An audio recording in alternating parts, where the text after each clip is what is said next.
Chapter 4. An Interesting Story. "The storm is getting worse every minute," Nancy Drew's companion observed. Nancy followed her to the barn door and looked out. The rain was now coming down in torrents, and as the girls stood in the doorway, a sudden gust of cold wind blew a sheet of water into their faces. "Oh, let's get back where it's dry," Nancy laughed. "This is terrible." "It's getting cold, too," her companion announced with chattering teeth. "Why not come into the house with me? It's far more comfortable there, and unless I'm mistaken, this storm will continue for an hour or so." "I don't like to trouble you." "Oh, it's no trouble at all. Grace will never forgive me if I don't bring you inside." She turned to Nancy with an apologetic smile. "I guess I forgot to introduce myself. My name is Allie Horner." "And I am Nancy Drew." "Not the daughter of Carson Drew, the noted lawyer?" "Yes," Nancy admitted in surprise. "Do you know my father?" "Oh, no, but I guess everyone has heard of him." Allie Horner began to take off the raincoat which she wore. "Here, take this, and I'll find you a pair of rubber boots." "I don't want to take your raincoat," Nancy protested. "What will you wear?" "Oh, I have an old coat hanging here on a nail. I'll use that. Anyway, the rain won't hurt my dress." Under protest, Nancy donned the raincoat and put on a pair of rubber boots which were several sizes too large for her. She made such a grotesque picture that the two girls could not help but laugh. Then they closed the barn doors. "Now," Allie directed, "let's make a dash for it." Hand in hand, they splashed through the mud toward the farmhouse. As they ran, a vivid flash of lightning momentarily illuminated the sky and caused the girls to cringe. The rain pelted down steadily, and the atmosphere was much colder than it had been 10 minutes before. "If it gets any colder, we'll have hail," Allie chattered as the two girls reached the shelter of the porch. Dropping their muddy boots outside, Allie flung open the door and they entered a warm kitchen. As the door closed behind them, an older girl who was bending over the kitchen range turned toward them in surprise. "Grace, I've brought you a visitor," Allie said quickly. "Miss Drew, I want you to meet my sister. She's the mainstay of our little family." Grace Horner cordially acknowledged the introduction and greeted Nancy with a warm smile. She was tall and slender, as was her sister, with dark hair and thoughtful brown eyes. Nancy judged that she was at least 4 years older than Allie. Her face was rather serious, and it was evident that responsibility had fallen upon her shoulders at an early age. Nancy was at once attracted to both Grace and Allie and responded to their cordial welcome. "It's nice of you to take me in this way," she told them. "Mercy, it's a pleasure for us," Grace assured her. "We don't see a girl of our own age once in a month unless we go to Masonville, and our visits there aren't very frequent, Miss Drew." "Oh, please call me by my first name," Nancy begged. "Everyone does."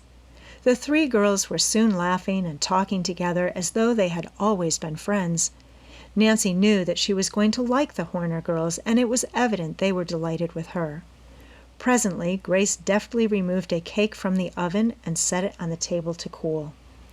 "Let's go into the living room," she suggested. "My cake is done, so I don't need to watch it. I'll give you a piece before you go, Nancy." "And Grace's cakes are the real thing," Allie declared. "I'm not much of a cook myself. I'd rather be outdoors." "We don't wish you any bad luck, Nancy," Grace laughed as she led Nancy into the next room, "but Allie and I don't care how long it storms." "Neither do I, so long as I get home before dark," Nancy replied. Although the living room was warm and comfortable, it was nearly bare of furniture. The floors had been painted and were scantily covered with handmade rag rugs, with the exception of an old-fashioned divan, an inexpensive table, a few straight-backed chairs, and an old wood stove which furnished heat. There was little in the room. However, dainty white curtains covered the windows, and Nancy realized that although the Horner girls were poor, they had tried hard to make their home attractive. "Surely you two girls don't live here alone, do you?" Nancy inquired. Allie nodded. "Grace and I have been living here ever since Father died. That was 2 years ago. Mother passed away just before that. the girl added with a slight catch in her voice. But how do you manage? It must be dreadfully hard for 2 girls to run a farm by themselves, said Nancy in wonder. Our farm isn't very large now, Grace said quietly. We have only a few acres. I know you wonder how we live, but are too polite to ask, Allie broke in. Grace helps a dressmaker at Masonville whenever she can get work. She makes all our clothes, too, and I raise chickens. Chickens? Nancy asked in surprise.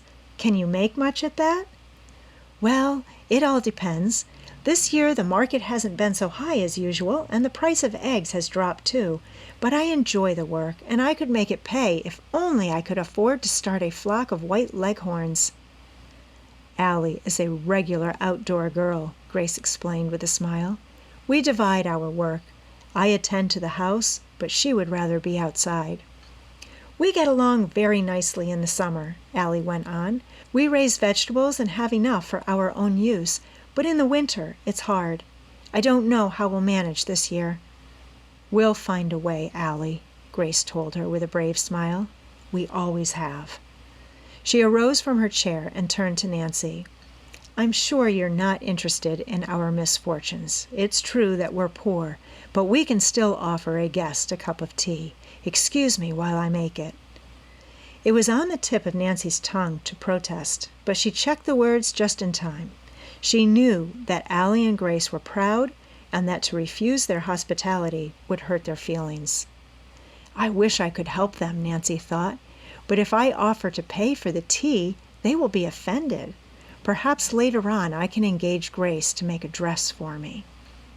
In a few minutes, Grace returned to the living room, bearing a tray which had been covered with a clean white napkin.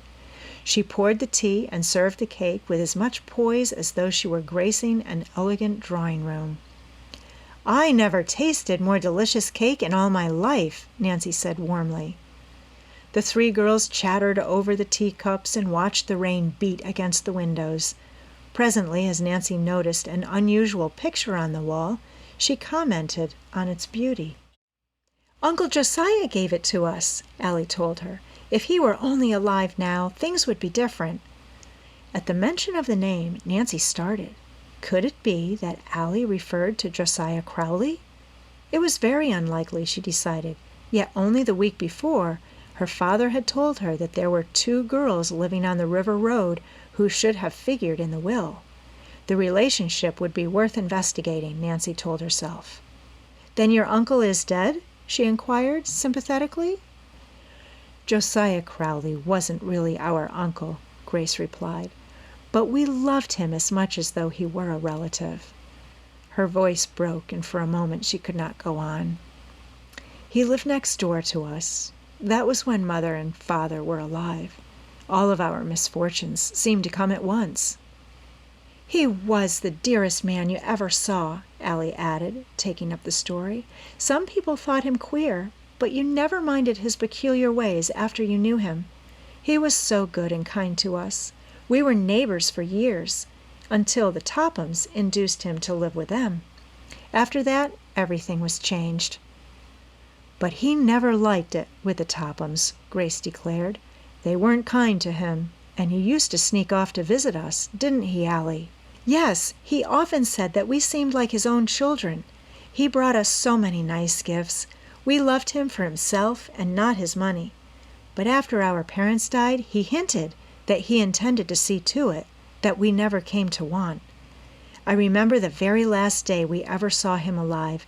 He told us that he intended to mention us in the will. I have planned a big surprise for you girls. You'll see it in my will. Those were his very words. And then the Tophams got everything, Grace said, somewhat bitterly. It isn't that we were expecting any of the money, but it does seem unfair that the entire fortune should go to them. They never cared a snap of their fingers for Uncle Josiah, and I don't believe he intended to leave his money to them. Perhaps you were mentioned in the will they say can't be found, Nancy suggested. Grace and Allie exchanged significant glances and gravely nodded.